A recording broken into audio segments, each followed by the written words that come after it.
vamos a variar un poco de la temática que hemos venido conversando de patrimonio cultural, y nos vamos a enfocar en la particularidad que tiene el patrimonio cultural subacuático. Quiero empezar justamente hablando del ambiente, del patrimonio y el ambiente al que nos vamos a referir, en este caso, el patrimonio debajo del agua. Simplemente como reseña, a lo largo del tiempo, los hombres buscaban, ¿no?, poder superar las profundidades, poder llegar a distintas profundidades y además tener autonomía. Nosotros hemos visto a lo largo del tiempo, por ejemplo, cómo aparece en la novela de Julio Verne, ya siglo XIX, una especie de escafandra, un equipo.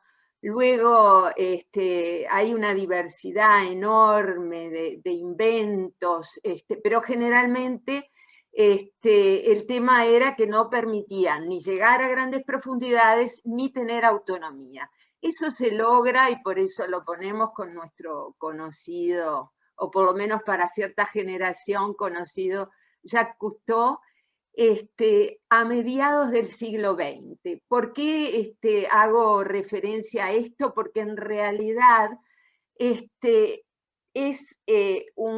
dentro del espectro del tema del patrimonio cultural, es un patrimonio que hace justamente eclosión en el momento en que se permite la posibilidad de bajar y observar lo que aparece debajo del agua. En la misma diapositiva les muestro, además del invento. Perdón, no estás pasando la diapositiva, disculpa. La presentación. No la estoy pasando, no. Porque dijiste la misma diapositiva, por eso te digo. Ya en el siglo XXI, arqueólogos subacuáticos trabajando en un barco fenicio, ya con uso extremo de lo que es el equipo de buceo autónomo. ¿Qué sucede entonces cuando hay ese contacto con el mundo bajo el mar? Aparecen diversidad de elementos, aparecen ciudades, monumentos, estatuarias, pinturas rupestres. En algún momento se dice, por ejemplo, que el Mediterráneo es el mayor museo del mundo en cuanto a la cantidad de elementos. O sea que el acceso abre un montón de puertas, no solo a lo que es el acceso en algún momento a nivel científico, sino también a otros elementos como van a ser la búsqueda de tesoros. Vamos a plantear acá como patrimonio cultural subacuático la definición que estableció la Convención de UNESCO del año 2001, en la cual, bueno, se trabajó durante bastante tiempo y plantea que se entienden todos los rastros de existencia humana que tengan carácter cultural, histórico o arqueológico, que hayan estado bajo el agua parcial o totalmente, por lo menos durante 100 años. Y ahí plantean sitios, estructuras, edificios, etcétera, etcétera. ¿Qué sucede? Nosotros ahora vamos a continuar un poco con estas definiciones y nos vamos acercando también a que ese patrimonio cultural subacuático es un patrimonio arqueológico, ¿no? Patrimonio arqueológico, vamos a utilizar otro de los elementos que son muy importantes porque, bueno, son los documentos internacionales que ha elaborado ICOMOS, y esta definición, que es una definición general y estándar, que es de la Carta Internacional para la Gestión del Patrimonio Arqueológico de 1990, donde se define que engloba las huellas de la existencia del hombre en todos los lugares donde se ha practicado actividad humana, a las estructuras, vestigios abandonados, en superficie enterrados o bajo las aguas, así como el material relacionado con los mismos. Pero bueno, un poco en este marco de lo que es o lo que podemos denominar a partir del concepto de patrimonio cultural sumergido, que se transforma, es patrimonio arqueológico, no podemos no hacer referencia a la historia, a través de los vínculos marítimos. Entonces vamos a empezar simplemente a partir de la época moderna, cuando, bueno, comienzan las luchas o los movimientos para el descubrimiento de los nuevos territorios, los nuevos accesos a las tierras, el pasaje a las Indias, y se transforma en realmente un tráfico enorme de navíos de todas partes del mundo, particularmente tenemos el conflicto entre las dos grandes potencias imperiales como España y Portugal, que se disputan justamente la conquista de estos nuevos territorios, y llegamos a nuestro Río de la Plata, que es descubierto en 1516 por Solís, y podemos ver imágenes de lo que era la bahía de Montevideo a lo largo del tiempo, por ejemplo, en esta imagen del siglo XVIII, con centenares de navíos de todas las procedencias. A su vez, en el siglo XVIII, Montevideo se destaca por ser parte del apostadero naval español para el Río de la Plata, Patagonia y Malvinas, del cual tenemos acá en Montevideo. Es la segunda, es la Tarazana, y es la segunda que queda en América después de la de República Dominicana. Empezaron los puertos fortificados, y tenemos la fortificación de Colonia del Sacramento, el sistema de fortificaciones de la Bahía de Maldonado y de la isla Gorriti, y llegamos a definir por qué es que hablamos de estos naufragios. Las características de nuestro territorio, ubicado estratégicamente y, como decíamos, lugar de pasaje, lugar de contienda de las distintas potencias, y en este caso luego los británicos, los holandeses, o sea, un montón, una diversidad de nacionalidades que pasaban por este territorio hacia el sur o para ingresar al interior del continente, al corazón del continente americano, pero enfrentados a un territorio también que tiene una morfología con puntas rocosas y con las tremendas subestadas que conocemos hasta el día de hoy, que provocaron un montón de naufragios, más allá de las propias batallas, etc. Porque en realidad nos estamos diversificando un poco, porque hacia la parte de embarcaciones, o sea, la arqueología subacuática de barcos, digamos, porque es justamente parte de esta historia tan importante de este territorio del Río de la Plata y del sur, que provocó justamente, como decíamos, esta enorme cantidad de naufragios, de todas las épocas, porque hablamos desde la época del descubrimiento hasta épocas más modernas, incluso hoy en día podemos verlo. Ahora, esta es una imagen que nos parece interesante porque podemos leer en esta imagen donde dice cascos abandonados de barcos varados en los alrededores de la playa Bella Vista, desde sus orígenes y por su vocación portuaria, la bahía fue receptáculo de barcos abandonados y hundidos. Y acá voy a dejar paso a Jorge, que ahora nos va a enmarcar en cómo es el marco y la mirada de todo este patrimonio en la modernidad desde el punto de vista de lo legal para entrar en su gestión. Así que, Jorge, te paso la posta. Jorge, ¿tengo que hacer algo yo? Está muteado. Perdón, gracias. Bueno, buenas noches, gracias por la participación. Primero una aclaración, toda la presentación la armó Elian, o sea que tuve la generosidad de ponerme en la carátula coautoría, pero no es así. Todo el diseño y montaje de fotos es de Elian, de su cosecha. Pero les comentaba que, sí, efectivamente, en esa línea que decía Elian, bueno, como primera definición, Uruguay carece de una legislación específica del patrimonio subacuático.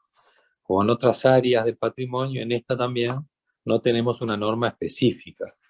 ¿Y por qué digo específica? Pues ustedes podrán decir, bueno, está, pero si Uruguay tiene la ley 1440 como ley central, o la ley madre, digamos, que es la que está vigente hasta el momento, perfectamente podría encuadrarse en ella la gestión. Pero lo que pasa es que el patrimonio subacuático, como el patrimonio arqueológico en general, pero en especial, tiene una particularidad que hace que necesite un abordaje desde el punto de vista jurídico específico. La primera particularidad o primera característica es el medio en el cual se encuentra. Es decir, no es lo mismo abordar un patrimonio arqueológico en tierra que abordarlo en agua, por todo lo que implica. Primero implica que incluso hasta primero hay un riesgo de vida para las personas que quieren acceder a él. No es cualquiera que puede, estamos hablando que aquellos sobre todo que se encuentran a determinada profundidad. No es cualquier persona, por más arqueólogo que sea, que puede tirarse a bucear en busca o la investigación de ese sitio o de patrimonio. Necesita primeramente tener ser buzo, hacer su preparación y su habilitación correspondiente. Lo segundo es el acentramiento de la tecnología, que obviamente hoy la tecnología dispone de nuevos elementos o de soportes para ese abordaje que antes no existía.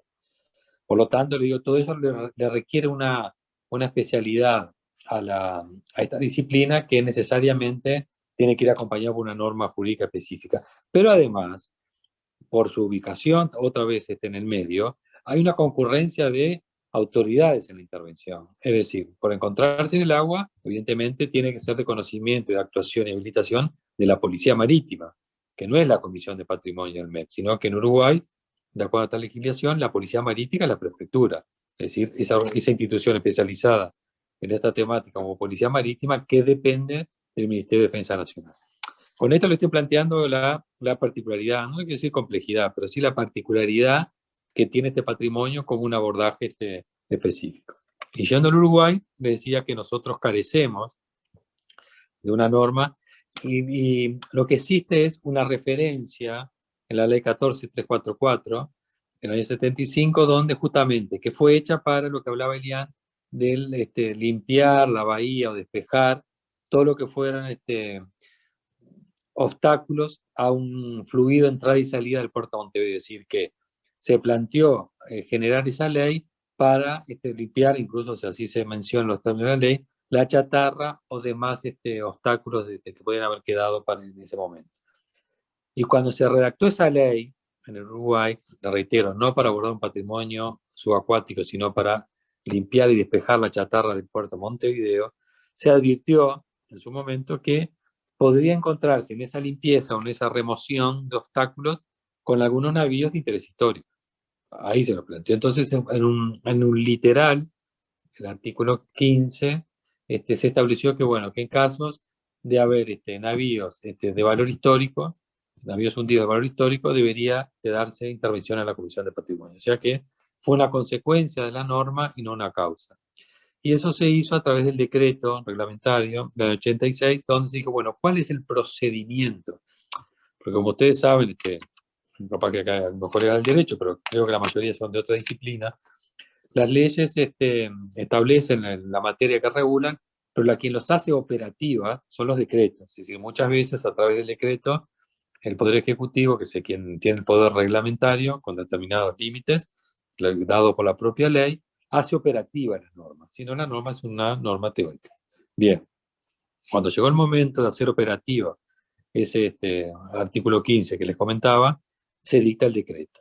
Y el decreto ese 692 del 86 lo que hace es justamente, trata de que haya una coordinación entre la Comisión de Patrimonio, que depende del Ministerio de Educación y Cultura, con la Prefectura Nacional Naval, que depende del Ministerio de Defensa. Es decir, dos ministerios tienen que coordinar el abordaje. Y cada uno desde su ángulo de competencia. Le reitero, la definición de si es un bien cultural corresponde a la Comisión de Patrimonio y cómo se hace el ingreso a ese bien, con todo lo que es medidas de protección, de seguridad, tipo de embarcación, bueno, todo lo que implica el movimiento en esa área es un tema de prefectura. Y entonces ahí se genera, no había cómo después hacerlo, digamos, operativo en el tercer nivel ya a nivel de las dependencias estatales, dándole vida a ese decreto, y se trabajó en ese momento fuertemente con la Prefectura Nacional Naval y el área del Departamento Arqueológico de Patrimonio, donde Elian ya estaba en ese momento al frente de este tema, y logramos hacer un procedimiento.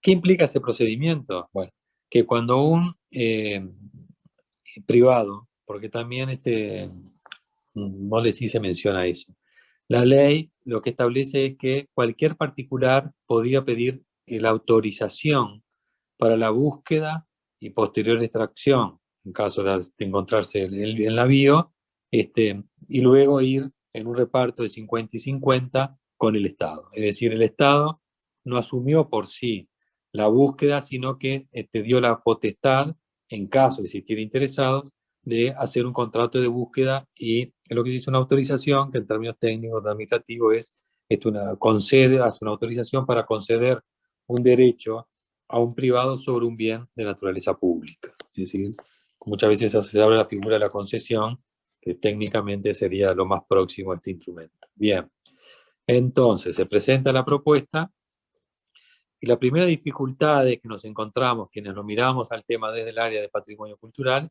es que esas propuestas eran propuestas de emprendimientos privados, comerciales, que eso no es bueno ni malo en sí, obviamente, por lo tanto no consideraban el abordaje con la presencia de un responsable técnico, es decir, de la arqueología, porque en definitiva, si se iba a buscar para ellos un barco, para nosotros un abordaje en un sitio arqueológico, técnicamente tenía que haber un responsable que así lo hiciera. Imagínense que es lo mismo si ustedes se hacen la extrapolación a la Tierra, ni los bienes de la arquitectura se intervienen sin un arquitecto profesional que se haga cargo, frente en este caso a la autoridad cultural, qué intervención va a hacer y qué garantías le da de que en realidad va a ser puesta en valor y no un disvalor del bien con su firma técnica. Bueno, lo mismo pasa en la arqueología, lo mismo pasa si ustedes se va a hacer un proceso de restauración de una obra de arte. Bueno, ¿quién es el equipo restaurador que va a estar al frente y que va a ser la garantía de que el bien justamente va a tener el abordaje adecuado? Bueno, y en Uruguay no tenía esto. Y eso nos generó muchos problemas porque, lo reitero, la convergencia de intereses no existía, porque uno se tiraba al agua para sacar un tesoro y nosotros decíamos, lo que vas a buscar es un bien cultural. Eso llevó a que el Estado tuviéramos muchas idas y venidas con ese conflicto de intereses, de visiones, y bueno, y se fue dando en el marco de esa ley que hoy tenemos todavía, muchos permisos con el Estado. Y lo que se fue comprando fueron problemas, porque no tenía la herramienta adecuada para generar eso, por lo que le acabo de decir. Y ahí empezamos a caminar en un momento con muchísimas dificultades, juicios de por medio, que en términos generales, bueno, el Estado, en la magnitud que se nos plantearon, lo fue pudiendo zafar o salir muchas veces sin que esas demandas prosperaran, y muchas veces los propios interesados se fueron bajando de los permisos porque no tenían también, y corresponde establecer, señalar, los profesionales uruguayos de la arqueología la gran mayoría se negaban cuando los iban a contratar, porque el patrimonio ponía la condición de que quién es el arqueólogo que va a firmar acá la propuesta del abordaje. Bueno, y la mayoría de los arqueólogos uruguayos, por decir casi todos, no estaban de acuerdo técnicamente ni profesionalmente participar en ese tipo de emprendimiento, por lo tanto no avalaban. Y eso también generaba una dificultad adicional a esos permisarios, que tenían que a veces salir a buscar al exterior ese apoyo técnico, que muchas veces la mayoría de veces no lo conseguían. Bueno, se lo estoy haciendo un resumen, pero fueron momentos muy complicados y muy complejos que vivimos, y que estábamos del lado de la defensa, con las pocas armas legales que teníamos de ese patrimonio. Y así fuimos caminando hasta que en el 2006 se logró un decreto, el 306 del 2006, que fue una muy buena cooperación, que la verdad que existió entre todas las carteras ministeriales vinculadas al tema, donde la base o el razonamiento fue, bueno, si tenemos un tema de problemas de que no tenemos una respuesta legal adecuada, también es cierto que en ese momento, en esa administración y en las anteriores, se quería avanzar por el camino de ratificar la Convención de UNESCO, que ya estaba vigente en ese momento, por distintas consideraciones que hacían las administraciones. Bueno, entonces ¿cómo digamos? El parche, técnicamente, que se propuso en aquel momento de patrimonio, impulsamos y conseguimos el apoyo de los otros de equipos técnicos de los ministerios, obviamente la voluntad al final política de quienes tenían que firmar el decreto, de sacar este decreto. Y este decreto lo que hizo fue una cosa muy simple. Lo que dijimos fue, si tenemos un problema, no lo estructuremos, no sigamos gestionando y estructurando el problema, sino que encapsulémoslo. ¿Cuál es el problema que tenemos? Bueno, tenemos 10 permisos dados, 15 contratos en ejecución, bueno, que sean 15 los problemas, pero que no sean infinitos y seguimos el día de mañana 50, 80, 70, porque en ese camino se iba a llegar si no poníamos este frenato. Y este freno lo que logró fue que el día de hoy, en el año que estamos, no se generaron nuevos permisos bajo los requerimientos que queríamos decir, se dejaron de presentar nuevos permisos porque esos requerimientos técnicos, el decreto lo que puso fue, a partir de ahora, 2006, se van a estudiar y autorizar solicitudes de permiso de búsqueda y rescate de navíos históricos o culturales que tengan solamente con un interés científico, es decir, se le cambió el objetivo al abordaje. Y eso obviamente que nosotros sabíamos que esa era la forma de frenar todos esos problemas de gestión que se tenía, porque en realidad, en definitiva, nadie iba a financiar proyectos de abordaje que tienen su costo no menor, por todas esas dificultades que le dije, en el media quote, la tecnología, por todo lo que implica mover barcos, alquilarlos, si no lo tenés en el equipo, etcétera, etcétera. Nadie va a hacer una inversión de esa magnitud, además con una incertidumbre de lograr el resultado, ¿no? Porque uno cuando se tira una búsqueda, bueno, si hay información se presume que hay información con bastante certeza de que entre las coordenadas tales y tales puede haber un navío de interés histórico. Bueno, pues también existe una alta probabilidad que no se encuentre nada. Y por lo tanto había que sostener todo ese andamiaje, soporte de infraestructura y logístico con inversores que estaban financiando, pero bueno, los inversores también quieren ver alguna vez alguna luz al final del túnel cuando el equipo no se lo puede asegurar. Entonces, toda esa conjunción de escenarios hizo que esta norma fuera muy buena. El balance en perspectiva que hacemos hoy, al menos mi opinión personal, es que creo que Uruguay logró encapsular el problema y no crecer.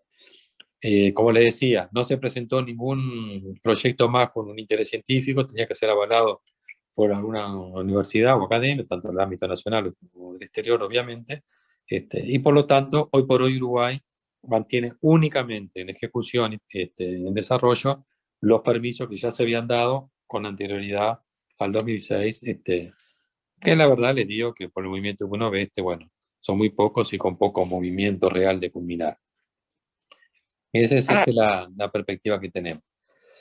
Con respecto a eso, bueno, ya le estaba pasando las diapositivas bueno, esto nos llevó a tener pleitos, y bueno, y la fuimos piloteando entre todos, no solo Ministerio de Comisión, sino también de todas las áreas de los otros ministerios que se comprometieron en esta en este emprendimiento, en esta estrategia, y bueno, logramos ir desalentando lo que Uruguay estaba presentando.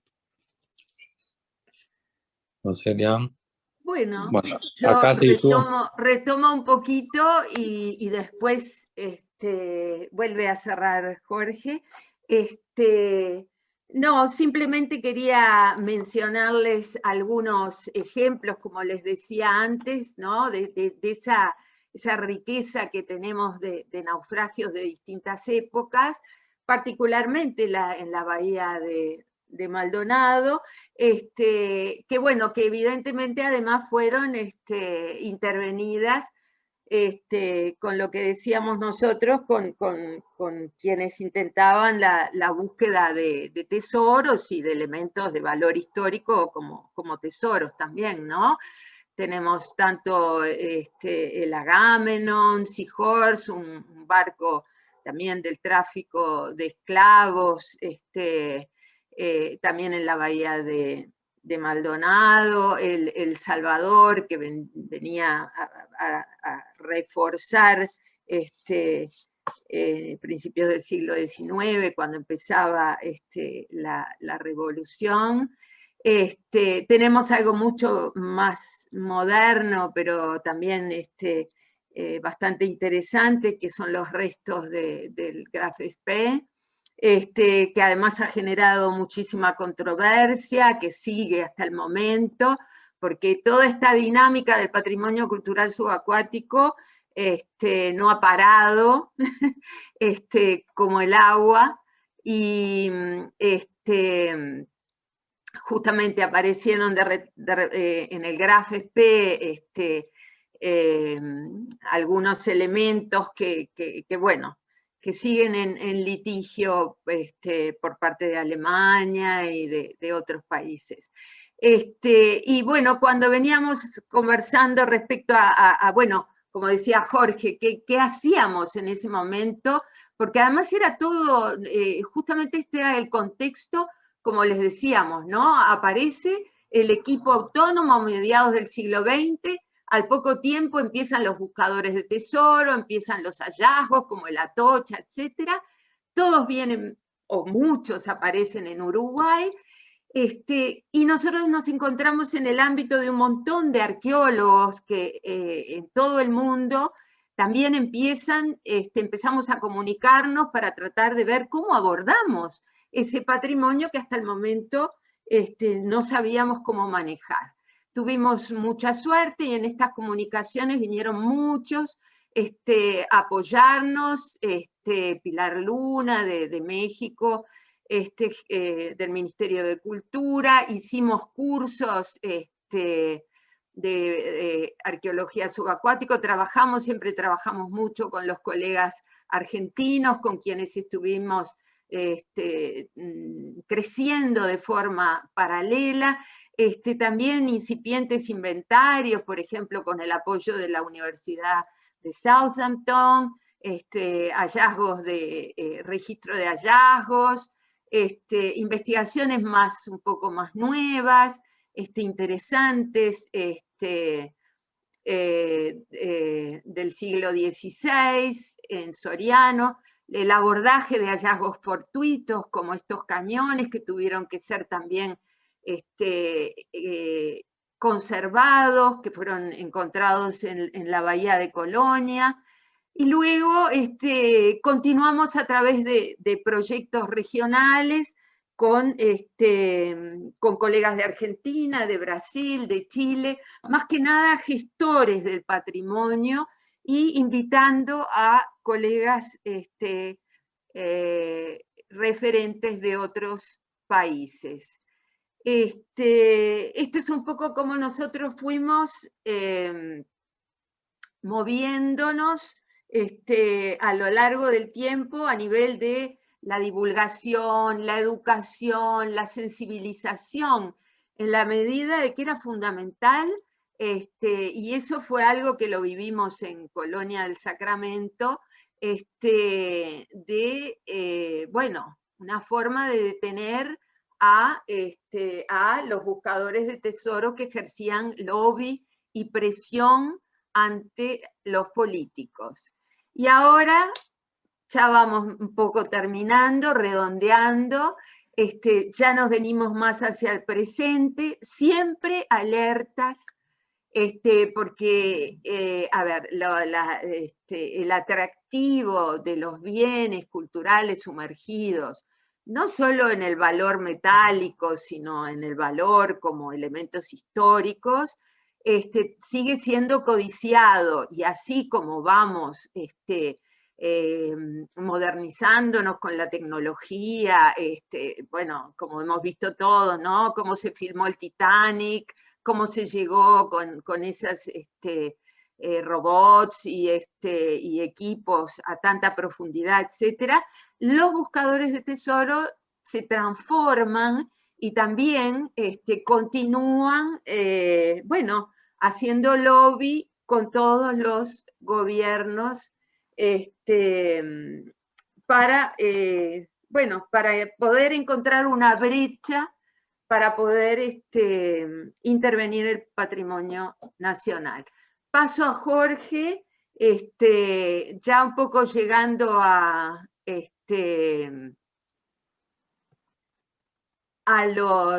la situación actual y a los desafíos que tenemos. Jorge, te paso.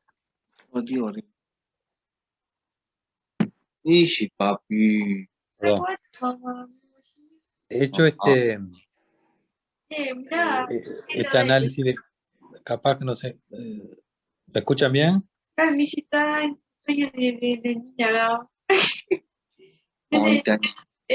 Como 20 años. Tiene estufa, comida. Alfombra. A ver, Ricardo. Alguien que tiene abierto el micrófono, lo que pasa. Ricardo, por eso. A ver ahora. Bueno, le decía que planteado esa mirada de la gestión que hizo muy bien Elian, que planteó cómo incluso de la gestión de los que tienen que hacer generar las instancias para gestionar ese patrimonio, como puede ser la de la disciplina arqueológica del departamento, cómo se fueron ellos relacionando a nivel con otros equipos técnicos de otros países que están viviendo la misma problemática. Porque también corresponde decir que tanto de esta parte de América como el Caribe, que como ustedes comprenderán es una zona riquísima en patrimonio cultural subacuático, por todo lo que fue la presencia de España y Portugal en sus afanes de expansión en su momento. Bueno, ahí hay todo lo que es el Caribe, también hay una presencia muy fuerte de ese patrimonio. Lo cual nos llevó a empezar a contactarnos, en el sentido de decir, bueno, tenemos el mismo problema, las mismas debilidades, las debilidades, como les dije, era carecíamos de una legislación interna para abordar eso, carecíamos incluso de la capacitación de los técnicos también, que eso hay que decirlo, porque una vez que uno mira a veces los hechos, digamos, o el análisis de los abordajes desde el presente, pero hay que contextualizarlo también en qué momento se fue dando. Entonces todo eso llevó a que todos los actores en distintas, según los roles que cumplían en función del tema, fueron tomando también su rol y sus responsabilidades y desarrollando esas capacidades. Recibimos mucha interacción y cooperación, también hay que decirlo, de UNESCO, a través de los grupos de Licuch, que eran los expertos a nivel internacional de arqueólogos que se especializaban en esto, que empezaron a desarrollar capacitaciones para esta zona, y eso, bueno, le permitió a todos estos técnicos a posicionarse en el tema de otra mirada. Y fue ahí donde empezaron los primeros movimientos a nivel de UNESCO, con una fuerte presencia en los países, de empezar a caminar hacia una convención, es decir, una convención que fuera un tratado internacional o un acuerdo internacional donde los países que fueran adhiriéndose fijaran determinadas reglas y políticas de cómo se iba a abordar eso, de forma tal de generar no solo un criterio común, sino también una defensa común frente a unas situaciones de expolio que se estaban dando bastante reiteradas.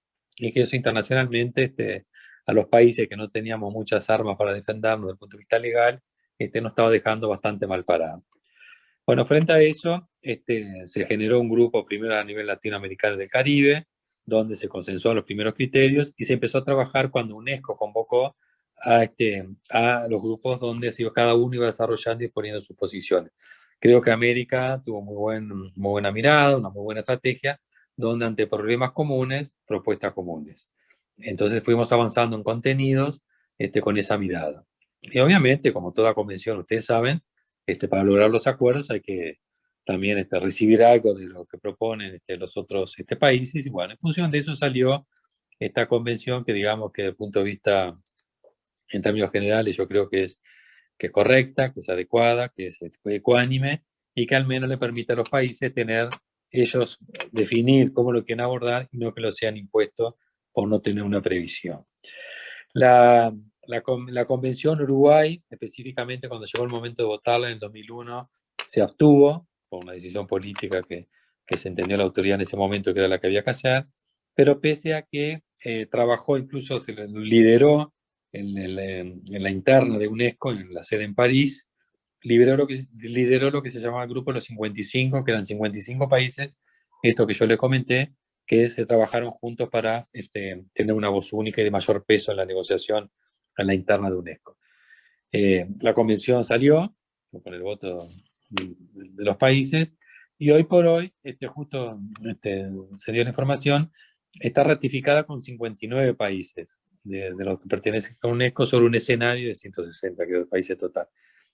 Que miren qué interesante, ese número, 59 contra 160, 60, ustedes uno pueden decir, y es una lectura que se hace, pues ya lo he escuchado, bueno, en realidad es un instrumento que tuvo poca adhesión, o sea que en definitiva no es atractivo, o no fue visto como una salida buena por la mayoría de los países, porque si fuera así, no podría haber ese gap entre los países que deberían votarla y los que la han votado el día de hoy, o la han adherido, mejor dicho, más correctamente, o la han ratificado el día de hoy. Pero sin embargo, yo ahí tengo dos miradas, o dos formas de encarar eso. Primero, una convención no es buena ni mala en función de la cuantía de las adhesiones. Obviamente, uno puede decir, bueno, cuanto más adhieren, más aceptación tiene. Sí, efectivamente, puede ser así.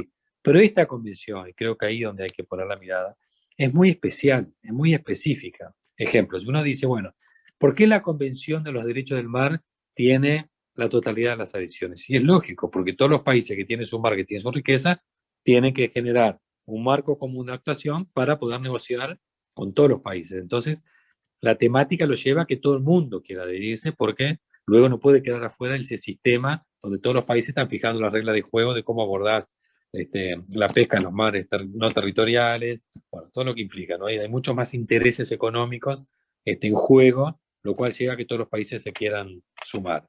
Mientras que hay muchos países que no pueden tener un interés porque no tienen la historia compartida en el agua. Entonces, todos aquellos países cuya historia no tenga una referencia en el agua, generalmente podemos decir que les es indiferente o no es una cosa que esté en sus prioridades. Porque incluso si ustedes van a ver qué países desde Europa han adherido, van a ver que una gran cantidad de países no han adherido. Y bueno, si ustedes ven quiénes sí, España, Portugal, Italia, en este momento también. Por el otro lado, no adhirió Gran Bretaña. Bueno, eso tiene una explicación, pero tiene una explicación histórica.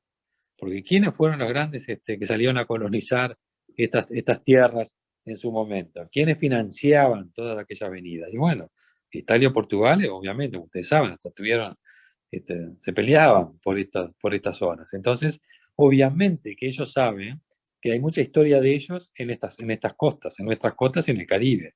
Por lo tanto, obviamente, le impulsaron y son los primeros países que han ratificado. Y uno puede decir, bueno, también nos mueve un interés imperialista. Bueno, tampoco hay que verlo con ese criterio. Porque si estamos hablando de un patrimonio de la humanidad, estamos hablando de un patrimonio compartido. Como reflexión. ¿Qué pasa con Colonia del Sacramento? Bueno, Colonia del Sacramento es nuestro primer patrimonio de la humanidad que tenemos como país. Y eso nos ha hecho a nosotros sentirnos que hemos perdido soberanía sobre Colonia, que estamos compartiendo un patrimonio. No, para nada, justamente al contrario. No podemos negar la presencia de los portugueses, en lo cual la manifestación, bueno, acá no quiero meterme en la disciplina de la mayoría de los colegas que están participando de esto, de la presencia de lo que es la arquitectura, la arqueología que hay en Colonia del Sacramento. Obviamente, eso tiene un vínculo con la humanidad, o con los países, o con la historia. Bueno, en este caso es lo mismo. Entonces, la respuesta, nuestra opinión es, que esta convención lo que nos permite es, primero, la definición de qué es un bien cultural y por qué de la humanidad. Y porque hay otros países, hay otras sociedades que comparten con nosotros este pedazo de la historia, lo comparten. Nosotros no podemos negar que estos navíos que están en nuestras costas, bueno, muchas veces son de procedencia española, la gran mayoría otros portugueses. Bueno, España, cuando hace su historia, bueno, también enseña de que en su momento los expansionistas tuvieron acá parte de su historia. Bueno, entonces, ¿qué es lo que nos da la convención como gran herramienta, criterio nuestro? Es que, primero, el reconocimiento de los derechos. El primer derecho es del Estado que lo tiene en sus aguas, es decir, el primero que habilita la intervención de ese navío, por más que sea de español, es Uruguay. Si Uruguay no habilita, España no puede hacer nada. Pero si lo habilita, lo tenemos que hacer en base a los criterios de la Convención. ¿Y cuáles son los criterios de la Convención? Bueno, los criterios técnicos de la Comisión son la Carta de Sofía. La Carta de Sofía es una carta reconocida a nivel internacional que establece qué se considera un sitio arqueológico, cómo deben ser abordados los criterios, el no reparto, la puesta en valor, la difusión del mismo, bueno, es decir, todos los criterios técnicos de la buena práctica, del buen arte, podríamos decir, las mejores prácticas que la arqueología entiende que deben ser aplicadas en caso de abordarse un sitio de esta naturaleza. Y bueno, la Convención de UNESCO lo que establece es eso, es decir, aparte es un buen ejemplo, porque la primera convención, siempre se ha dicho así, capaz que hoy existe otra, pero bueno, la primera o de las pocas convenciones que establece que el anexo es de vínculo normativo. Es decir, que cuando uno ratifica la Convención de Patrimonio Subacuático, también está ratificando el anexo, por más que se diga anexo, porque la Convención se remite que cuando uno vaya a abordar un sitio, necesariamente tiene que hacerlo en base a las prácticas de la Carta de Sofía, que es parte de la Convención de UNESCO. Por lo tanto, en mi opinión, y sé que también los técnicos de patrimonio lo comparten, es decir, la convención, si Uruguay empieza a caminar hacia la convención y termina ratificándole, bueno, todo el diagnóstico de orfandad jurídica que yo les planteé al comienzo de la exposición, la suplimos en gran medida con esta herramienta jurídica que nos va a poner en otro escenario. A nuestras disciplinas le va a permitir cooperación, recibir, porque UNESCO dispone de cooperación técnica siempre y cuando seas un país ratificante, y bueno, y hay un abordaje con otros criterios y con otra perspectiva. No sé, Elian, si tú querés dar alguna mirada de ustedes, de tu disciplina en la convención, pero... No, me parece que, digo, lo que tú planteabas, me parece que es muy importante a nivel de lo que es lo que hablábamos hoy al inicio, ¿no? Patrimonio cultural sumergido, patrimonio arqueológico, y que la convención recoge totalmente esa valoración con respecto a que lo que estamos enfrentando es un patrimonio arqueológico sumergido, sea tanto los naufragios, que es un poco la temática que hemos desarrollado hoy, como cualquier otro, es el respeto y todo el conocimiento y científico, histórico, cultural que nos va a dar ese tipo de evidencias. Con respecto a la convención, por ahí me quedo y no sé si querés comentar un poco, Jorge, que bueno, un poco en las épocas que estamos ahora, ¿no? Y también buscando nuevos acuerdos y tratando de progresar, justamente avanzar en el tema de inventarios, como decías, con respecto a Colonia del Sacramento, por ejemplo, que está la Bahía de Colonia y el área insular está en la lista tentativa de Uruguay para Patrimonio Mundial, para lo cual es necesario tener un inventario como instrumento y que, bueno, es algo que estamos también apoyando o hemos propiciado para que lo realice el cure, ¿no? Como un elemento, una de las fortalezas que estamos teniendo ahora, ¿no? En nuestro país. Si querés hablar de eso. No, sí, a ver, de la mirada de la Comisión de Patrimonio, estamos viendo, sí, que, como dice Elian, hoy por hoy Uruguay tiene un escenario que en los años anteriores no había. La universidad, a título de ejemplo, cuando nació toda la problemática del patrimonio en Uruguay, en la UDILAR no existía la formación, para que vean, digamos, cuál era la realidad que se tenía a todos los niveles. No existía la formación de arqueología subacuática. Existía la formación de arqueología en general, pero no era subacuática como especialidad.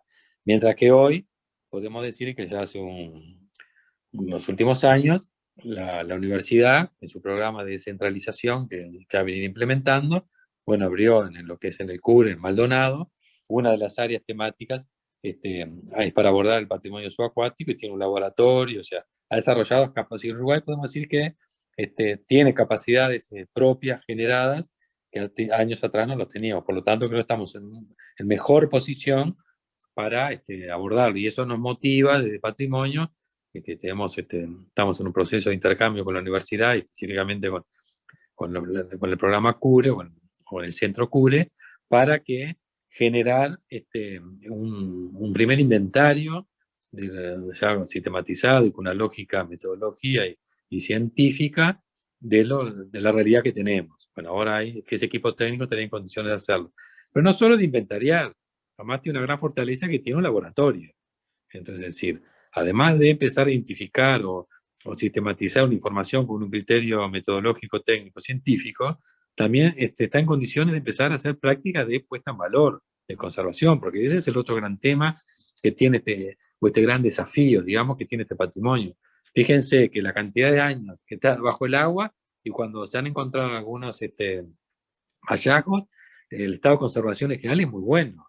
Hay explicaciones de procesos químicos, bueno, lo que es el agua del Río de la Plata, justamente incluso la ser tan oscura, eso famoso, si uno la ve por oposición al Caribe, eso ayuda a que el proceso químico de la conservación de los bienes durante tantos años se mantiene tal cual, pues la responsabilidad que asume la Comisión de Patrimonio o el Estado en general, o incluso el propio equipo de investigador que haga, es que si uno retira una pieza del sitio, tiene que asegurar la conservación, porque si no sería una actitud muy irresponsable, por más interés científico, curiosidad y necesidad de generar conocimiento, pero bueno, el que retira el bien del lugar tiene que tener la garantía técnica de poder conservarlo en las mejores condiciones.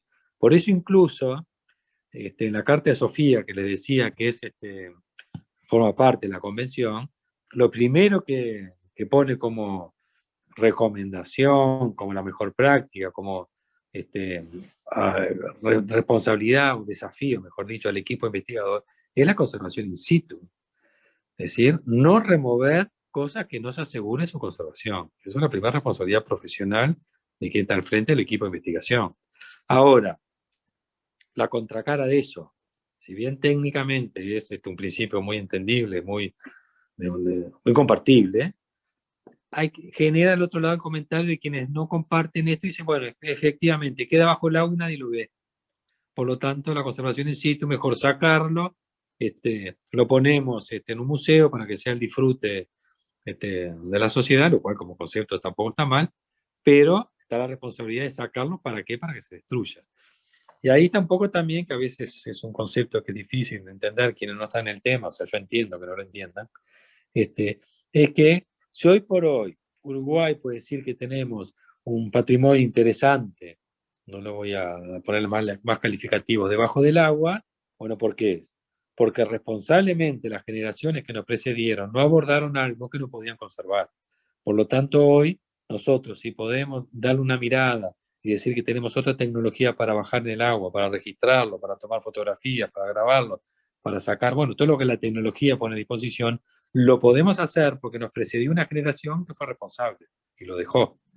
Nosotros entonces lo que hicimos es, abordemos aquello que técnicamente podamos hoy, no deprademos ni expoliemos esa realidad para que el día de mañana, si hay otras generaciones que disponen con mayor tecnología, que seguramente así será, porque en definitiva el conocimiento evoluciona así, bueno, no le saquemos los insumos para que lo puedan disfrutar entre las generaciones que preceden. Es decir, hacerlo, pero con la responsabilidad de las disponibilidades reales que tenemos el día de hoy.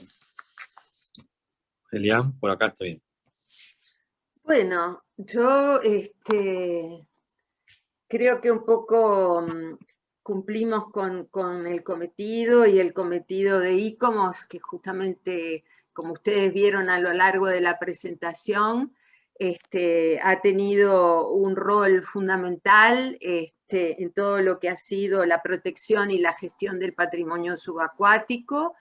Y bueno, presentar un poco lo que ha sido también el proceso de la gestión de este patrimonio en nuestro país, y que bueno, seguimos en este tema con, bueno, esperanza de lograr justamente mejor protección, mejor investigación y mejor conservación. Así que bueno, con esto terminamos y quedamos a disposición si alguien quiere consultar algo.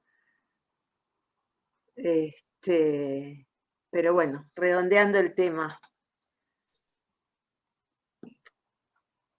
Bueno, no sé, digo, muchas gracias, Elian, muchas gracias, Jorge.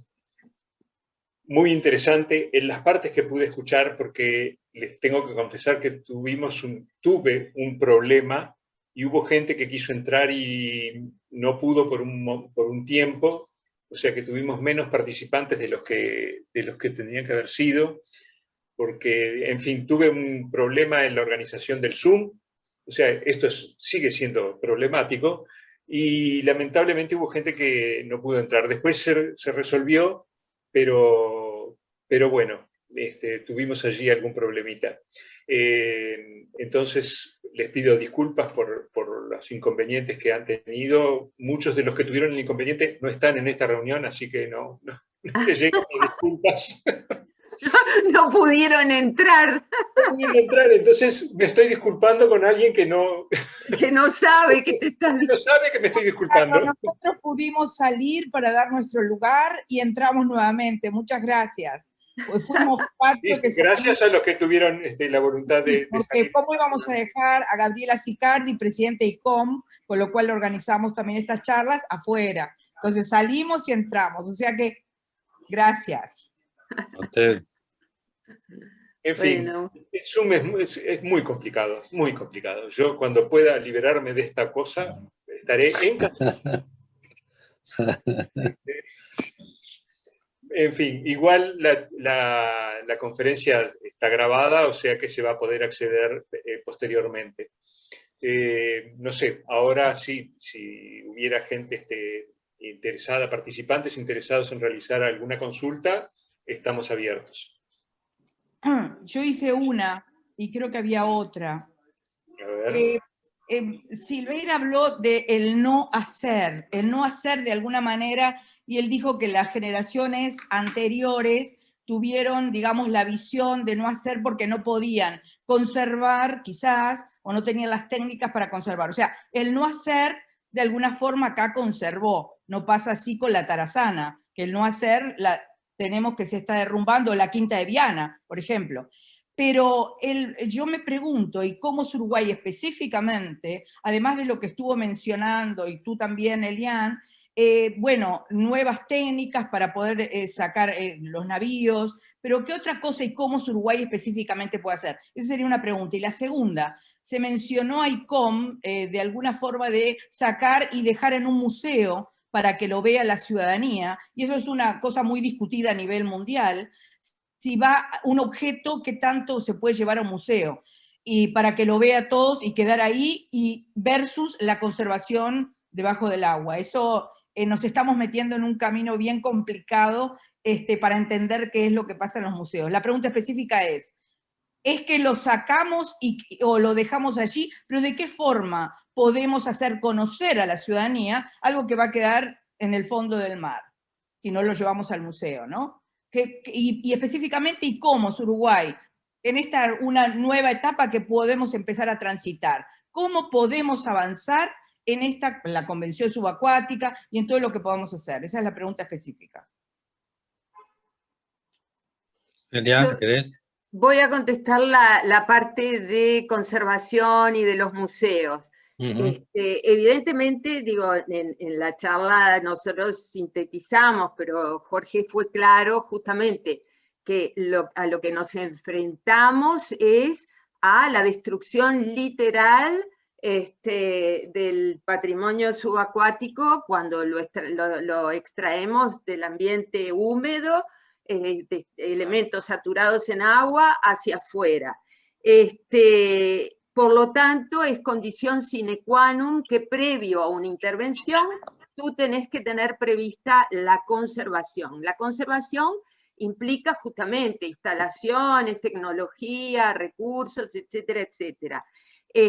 Por lo tanto, nosotros durante mucho tiempo planteábamos que estos contratos que se generaban debían obligar a los privados a conservar esos materiales, porque si no después nos pasa como ahora, que todos aquellos contratos produjeron materiales arqueológicos de los cuales el Estado hoy se tiene que hacer cargo cuando en realidad podía haber dicho que no se sacaran. Pero bueno, eso es un ejemplo. Con respecto a la relación conservación, y ahí vinculo con el tema de los museos. No hay duda que hay distintos tipos de materiales y de hallazgos.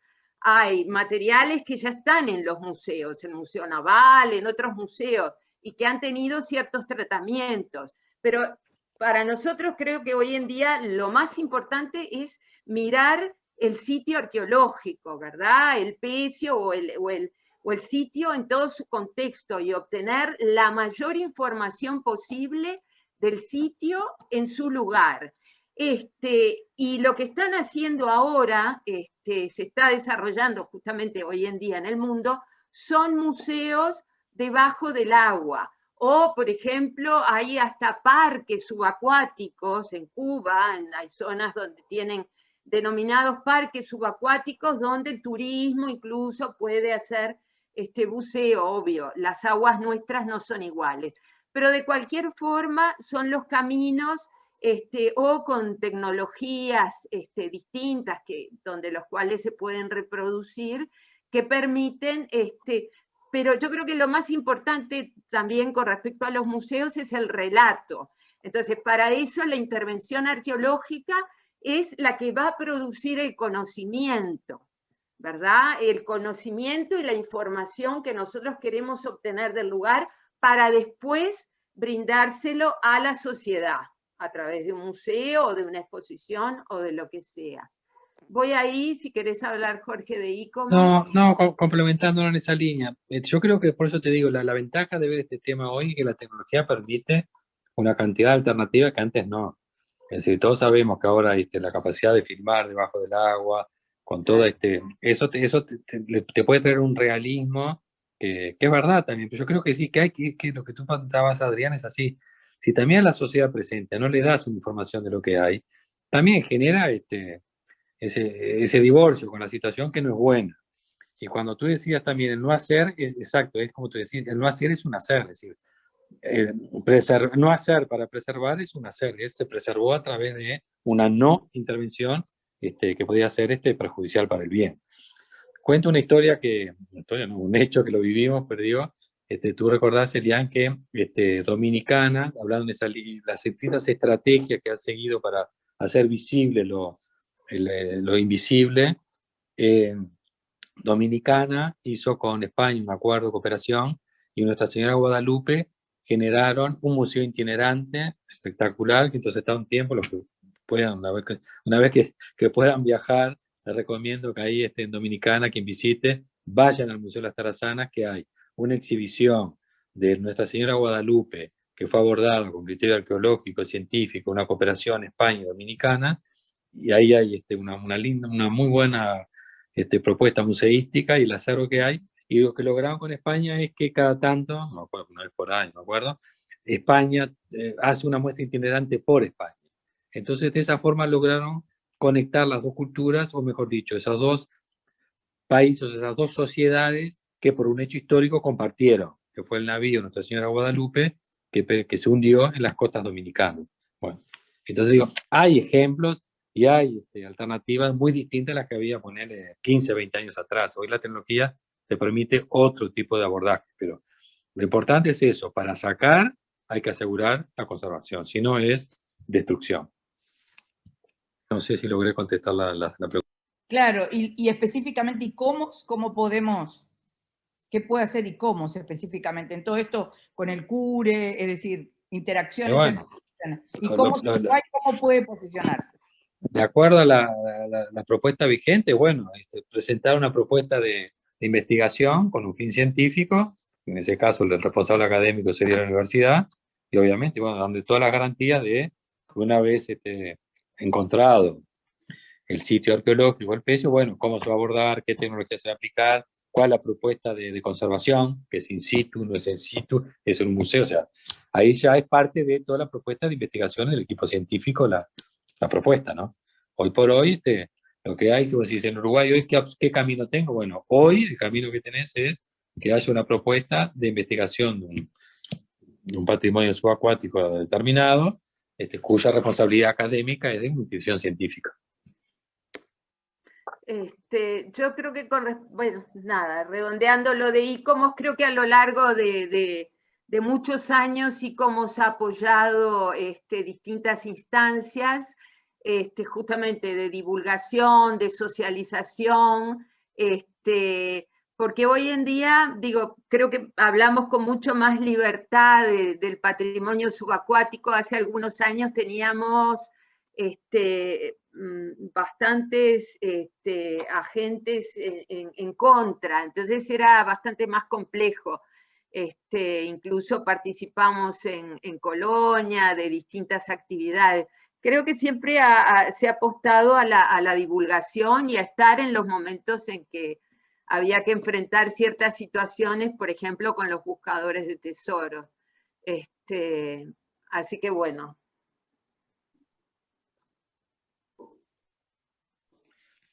Hay una pregunta ahí, me parece bien el chat, una persona pregunta si el CURE tiene relación con el Museo Naval. Bueno, la verdad que no sabría decirle porque se habría que ver con ellos. No puedo contestar si hay algún convenio de cooperación o de trabajo en conjunto. A patrimonio es que no tengo al momento antecedente de que haya alguna intervención, pero es lo que sé.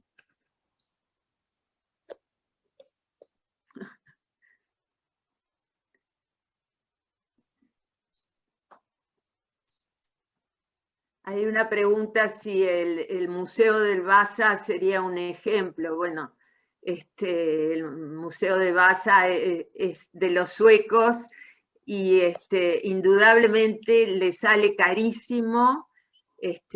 Yo no lo conozco, pero sé que es maravilloso. Además tuvieron la oportunidad de sacar ese naufragio que estaba ahí al lado, intacto, del siglo XVI, pero el costo que han tenido a nivel de conservación, el costo igual con un enorme aprendizaje, porque fueron, creo que los primeros que empezaron con los tratamientos, continúan, son tratamientos constantes. Creo que en realidad lo que muestra es la complejidad de los tratamientos de conservación, pero indudablemente es un ejemplo maravilloso de conocimiento en todos los sentidos, ¿no? De inversión, además, inversión del Estado. Así que bueno.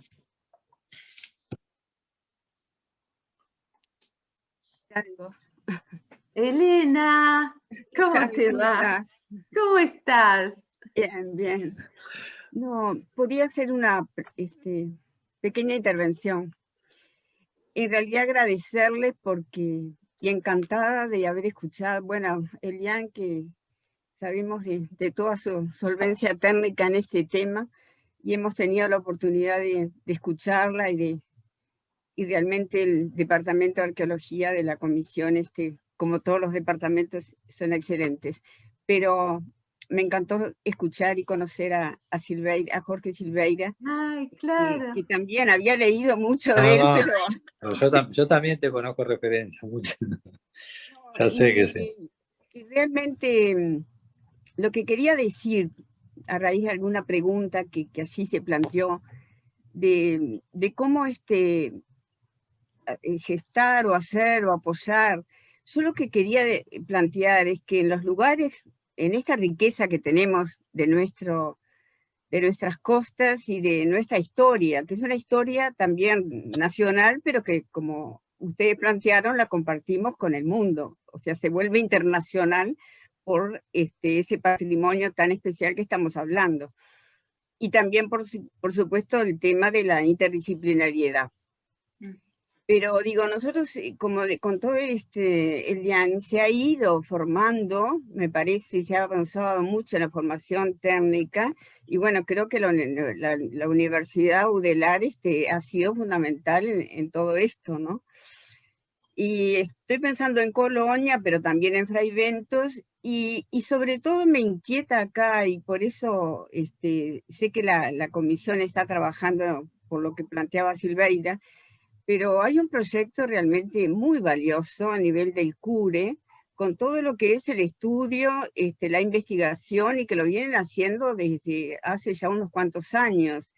Y es un proyecto con una visión tan integral, porque es el patrimonio, yo no tengo la técnica ni los términos que ustedes manejan, pero es el patrimonio arqueológico sumergido bajo el agua, pero con una visión holística muy integral, porque es ese centro de estudios del patrimonio costero que viene trabajando creo que desde el 2012, pero que a su vez no ha tenido el apoyo justamente, o se han planteado dificultades que no se ha sido capaz de resolverlas.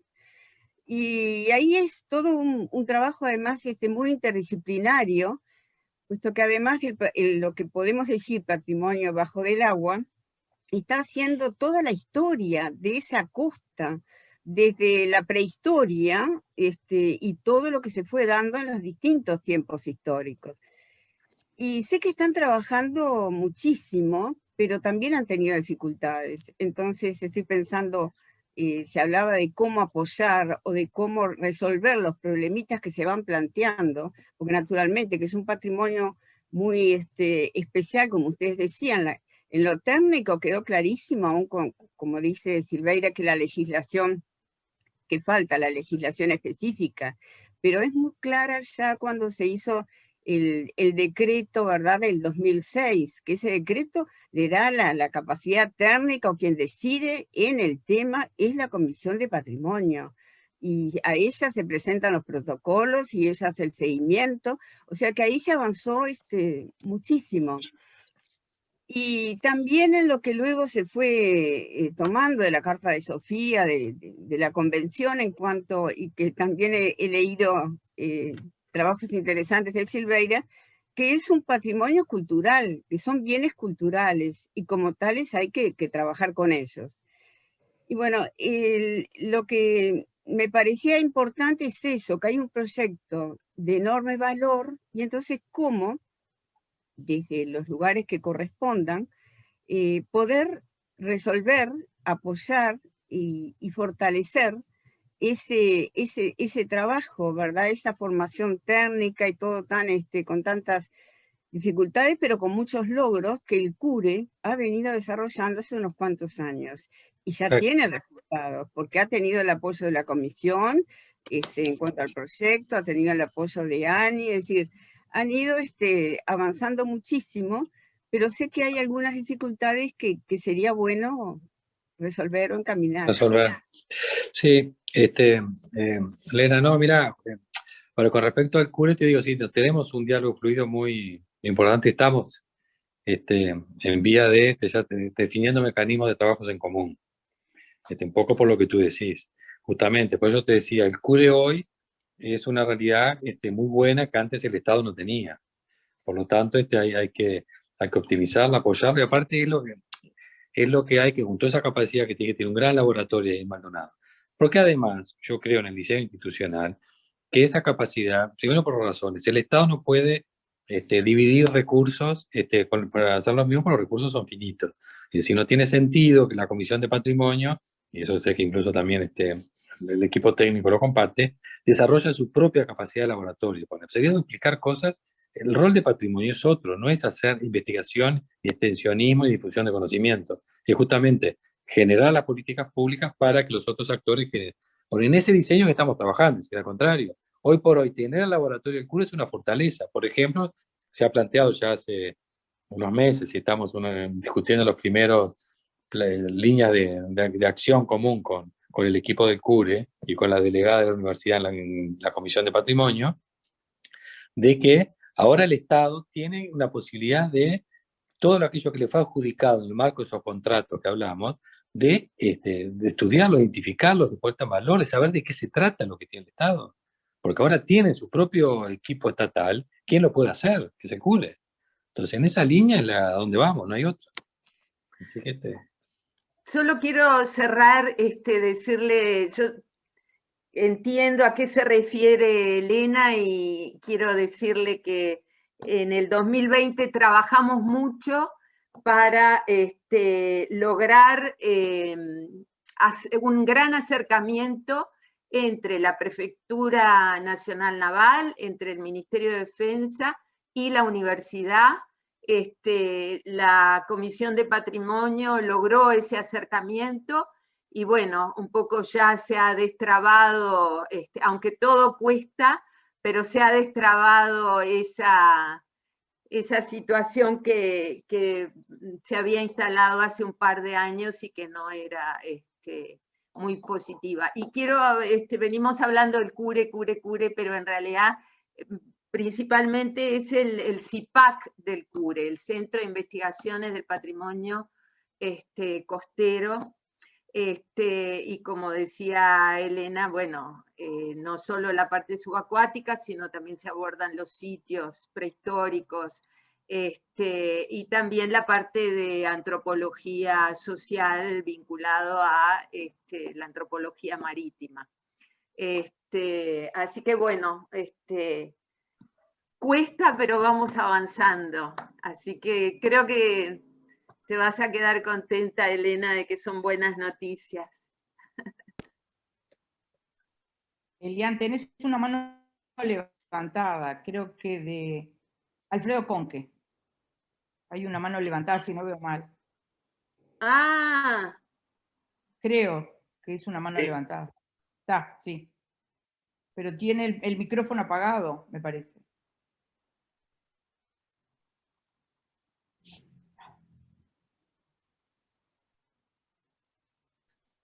Alfredo, ¿tenés el micrófono?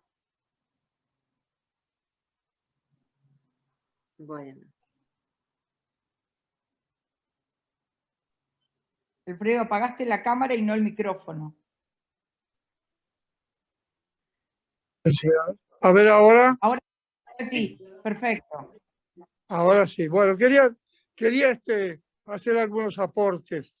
Llegué medio tarde porque no había lugar. Cuando quise entrar me dijeron que estaba el cupo completo, no pude entrar, pero bueno, me avisó Gabriela que se había ido ella, se retiraba mucha gente, y entonces aprovechaba para entrar yo. En primer lugar, les quería decir que como integrante de la Asociación de Amigos del Museo Naval, del Centro de Estudios Históricos, en realidad es el nombre oficial, Museo Naval, yo creo que no hay absolutamente hasta el momento ningún tipo de contacto con el CURE. Puede ser que alguno de los integrantes lo tenga como lo tengo yo con el CURE, pero no a nivel institucional. Habría que hacerle la consulta al capitán que está actualmente en la dirección del museo. En segundo lugar, lo que les quería decir que hace ya muchas décadas, con Cristina Montalbán, que estaba de directora técnica, o no me acuerdo el cargo que tenía en el Museo Naval, se armó una base de datos muy importante, que creo que sea la más importante en cuanto a los naufragios ocurridos en nuestras costas. Es un trabajo que evidentemente habría que depurarlo un poco. Ya lo hicimos algún tipo de depuración en cuanto a que todo lo que no tuviera un respaldo documental lo sacábamos del listado. Y aparecieron otros, de los cuales lamentablemente, como cuando el incendio grande de la aduana se quemó todo lo que era Capitanía de Puertos, allá había muchísimo material, pero de eso no se pudo rescatar nada. Fue un incendio que hubo, creo que en la década del 20.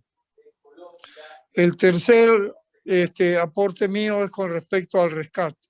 Yo el rescate lo veo como ultísima actividad referida a la arqueología submarina. O sea que antes de pensar en rescatar, si llegamos a rescatar, ni que hablar, que hay que tener absolutamente la garantía de que la pieza rescatada va a ser conservada, que no la vamos a perder. Y en primer lugar, yo creo que lo que hay que hacer es un estudio muy concienzudo del sitio desde el punto de vista arqueológico, porque los datos están todos ahí. Si nos apuramos a rescatar, vamos a hacer, yo creo que poniendo el caballo atrás del carro, ¿no? Para mí lo que hay que hacer, primero que nada, es, una vez ubicado un sitio arqueológico, hacer un absoluto y total reconocimiento de todo lo que hay, si se puede con fotografía, de la manera que sea, antes de pensar en rescatar. Hay un buen ejemplo de conservación en la empresa esta belga que está en el puerto de Montevideo, que se dedica al manejo de contenedores. Allí, al hacer la plataforma de contenedores, aparecieron los restos aparentemente de una de las dos corbetas españolas que se habían utilizado para impedir la entrada de los navíos ingleses cuando la invasión. Hay un mascarón de proa que sin duda ninguna es de una corbeta española porque es un león rampante. Hay una cantidad de objetos y sobre todo los de madera tienen una conservación asegurada por un procedimiento no con productos químicos, sino con sacarosa, que es un producto que se utilizó para la conservación de la madera en Cuba.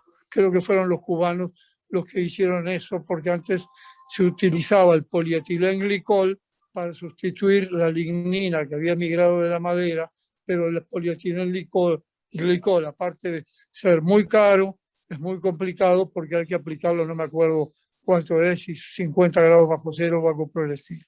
Eso era lo que le quería agregar a esta tan interesante reunión. Muchas gracias, Alfredo.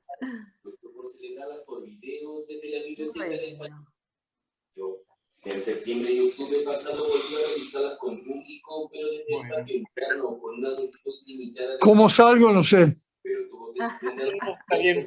Ahora Ricardo nos saca todos. Ahora sí. Está bien. No, yo sé salir, pero digo, no sabía si seguía vigente mi habla. No pasa nada.